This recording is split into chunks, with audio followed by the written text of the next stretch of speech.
ஆண்டவரும் இரட்சகருமாகிய இயேசு கிறிஸ்துவின் இனிதான நாமத்தினாலே உங்கள் ஒவ்வொருவரையும் வாழ்த்தி இந்த புதிய நாளிலும் தேவனுடைய ஜீவனுள்ள வார்த்தையின் மூலமாய் உங்களை சந்திப்பதிலே நான் கர்த்தருக்குள் மகிழ்ச்சி அடைகின்றேன்.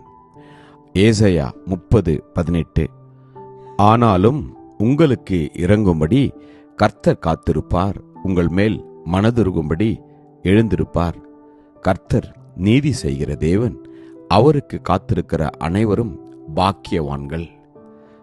Isaiah 30:18 Therefore the Lord will wait that he may be gracious to you, and therefore he will be exalted that he may have mercy on you.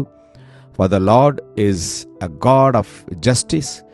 Blessed are all those who wait for him. Amen. கர்த்தருடைய நாமம் மகிமைப்படுவதாக. கர்த்தருக்கு காத்திருக்கிற ஒவ்வொருவரையும் அவர் நிச்சயமாய் ஸ்திரப்படுத்துவார். மாத்திரமல்ல, அவர்களுக்காய் அவர் இறங்குவார்.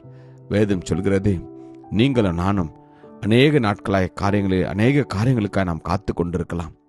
ஆனால் வேதத்திலே நாம் வாசிக்கிறோம், கர்த்தருக்கு காத்திருக்கிறவர்களோ புதுபலன் அடைந்து கழுகுகளைப் போல சட்டைகளை அடித்து எழும்புவார்கள். அவர்கள் ஓடினாலும் இளைப்படையார்கள், நடந்தாலும் சோர்ந்து போவார்கள் என்று. நீங்கள் பல வருடங்களாய் காத்து கொண்டிருக்கலாம். நீங்கள் எதிர்பார்த்திருக்கிற காரியங்கள் இன்னும் நடைபெறவில்லையே என்று நீ ஏங்கி அங்கலாய்த்து கொண்டிருக்கலாம். கர்த்தர் நிச்சயமாய் இறங்குவார். அவர் நிச்சயமாய் மனதுருகுவார். அவர் நீதி செய்கிற தேவன் என்று வேதம் சொல்கிறது. காத்திருக்கிற ஒருவரும் வெட்கப்பட்டு போவதில்லை. நீங்களும் நானும் பாக்கியவான்களாய் அவர் நிச்சயமாய் நமக்கு அற்புதம் செய்வார்.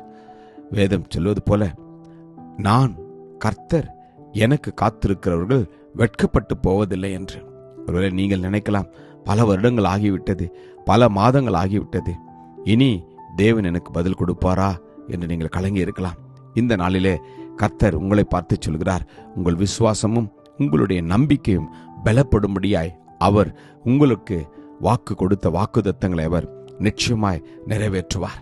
கர்த்தருக்கு காத்திரு, அவர் உன் இருதயத்தை ஸ்திரப்படுத்துவார். திடமனதாயிருந்து கர்த்தருக்கே காத்திரு என்று வேதம் சொல்கிறது. ஆம், கர்த்தருக்கு காத்திருக்கிறவர்களே, நீங்கள் எல்லாரும் திடமனதாக இருங்கள், அவர் உங்கள் இருதயத்தை ஸ்திரப்படுத்துவார். அப்படி என்றால் என்ன? காத்திருக்கின்ற போது நமக்கு சோதனைகள் வரும், கஷ்டங்கள் வரும். ஆனாலும் தேவன் நம்மை பார்த்து சொல்கிறார், நெடுங்காலமாய் காத்திருக்குதல் இருதயத்தை இழைக்க பண்ணும், விரும்பினது வரும்போதோ ஜீவ விருட்சம் போல இருக்கும் என்று வேதம் சொல்கிறது. காத்திருக்கிற உங்களுக்கும் எனக்கும் அவர் நிச்சயமாய் அற்புதத்தை செய்வார். ஆம், ஆபிரகாமுக்கு அவர் 75 வயதில் வாக்கு கொடுத்தார். நான் உன்னை பெரிய ஜாதியாக்கி உன்னை ஆசீர்வதித்து உன்னை பெருமைப்படுத்துவேன் என்று சொன்னார். ஆபிரகாமோ 25 வருடங்கள் காத்திருக்க நேர்ந்தது. ஆம், 100வது வயதிலே கர்த்தர் ஆபிரகாமுக்கு கொடுத்த வாக்குத்தத்தத்தை அவர் நிறைவேற்றினார். ஏற்ற காலத்திலே தேவன் நம்மை உயர்த்தும்படிக்கு அவருடைய திருக்கரத்தில் நாம் அடங்கி இருக்க வேண்டுமாம்.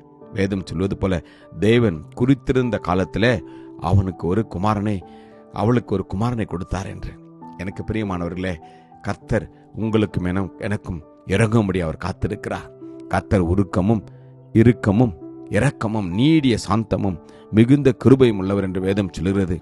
ஆம், இந்த நாளிலே உங்களுக்கும் எனக்கும் அவர் நிச்சயமாய் இறங்குவார். நாம் ஜெபிப்போமா? கிருபையும் இரக்கமும் நிறைந்த நல்ல தகப்பனே, இந்த நல்ல நாளுக்காக உமக்கு நன்றி அப்பா. தகப்பனே, அநேக காரியங்களுக்காக காத்திருக்கிற ஒவ்வொருடைய வாழ்க்கையிலும் நீர் இந்த நாளில் மனமிறங்கி அவருடைய தேவைகளை சந்திக்க முடியாது நாங்கள் வேண்டுகிறோம் அப்பா. நீர் இரக்கத்தில் ஐஸ்வர்யம் உள்ளவர் என்று வேதம் சொல்கிறது ராஜாவே. நீர் ஒவ்வொருடைய தேவைகளை சந்திக்க முடியாது நாங்கள் வேண்டுகிறோம்.